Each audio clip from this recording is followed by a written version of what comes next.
Bonjour à toutes et à tous. Comme prévu, voici une petite vidéo récapitulative de mon week-end à Kyoto, en plus du live stream spécial yokai. Allez, venez, je vous emmène avec moi. And where the movie started, facing at a photo they've taken. Space tree flying through the skies and battles happen everywhere. Le premier endroit où je suis allée est le temple Hosoji, connu pour son Goshuin-cho, c'est-à-dire son petit carnet de signatures de temple, assez original. En effet, ce temple est connu pour ses produits dérivés à base de design de crâne. C'est assez atypique pour le signaler, et comme ce week-end est sous le signe des yokai et des choses mystérieuses, je me suis dit que cette visite serait bien dans la thématique.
Le sanctuaire Seimei-jinja a été construit en mémoire d'Abe no Seimei, grand Onmyodo, que l'on pourrait traduire grossièrement par sorcier, de la cour impériale de l'époque.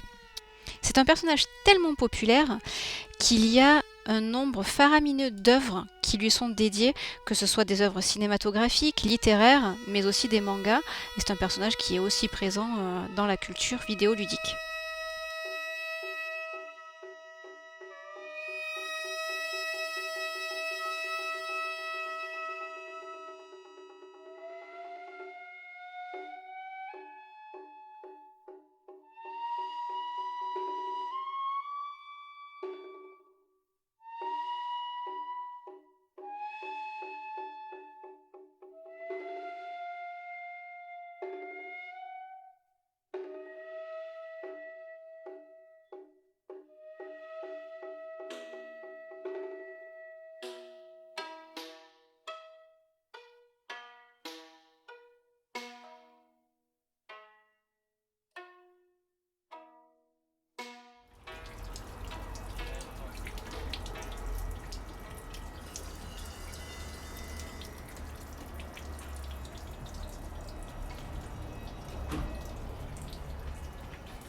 Je suis tombée sur ce sanctuaire complètement par hasard après avoir visité le sanctuaire Seimei.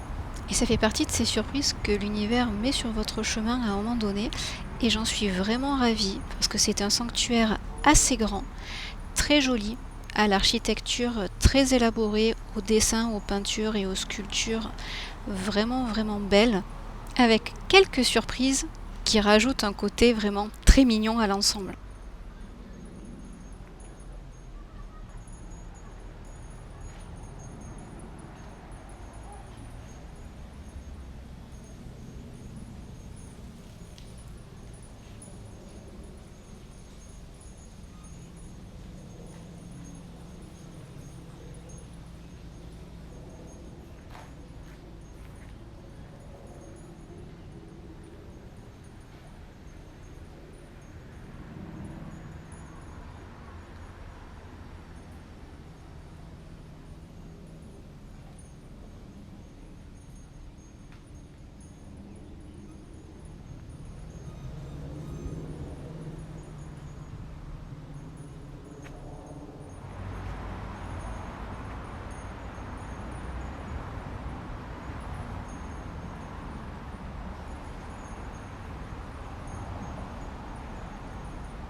Le Go-Jinja est également un sanctuaire qui regroupe énormément de sculptures et de figurines de sangliers, et il y a une véritable histoire derrière.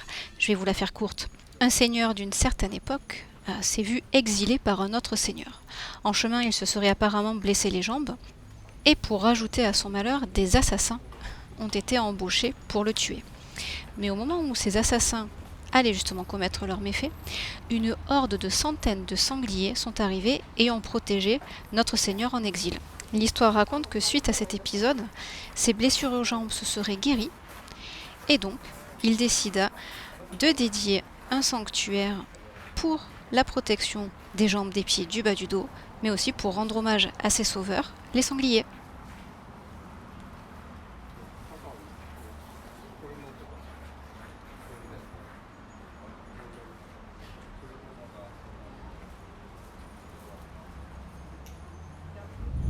Et voilà pour cette petite vidéo récapitulative du week-end à Kyoto. Il est temps de prendre le train et de rentrer à Tokyo. Je vous laisse sur quelques images reposantes de Furin, ces petits carillons avant, et de leur bruit si relaxant. À bientôt!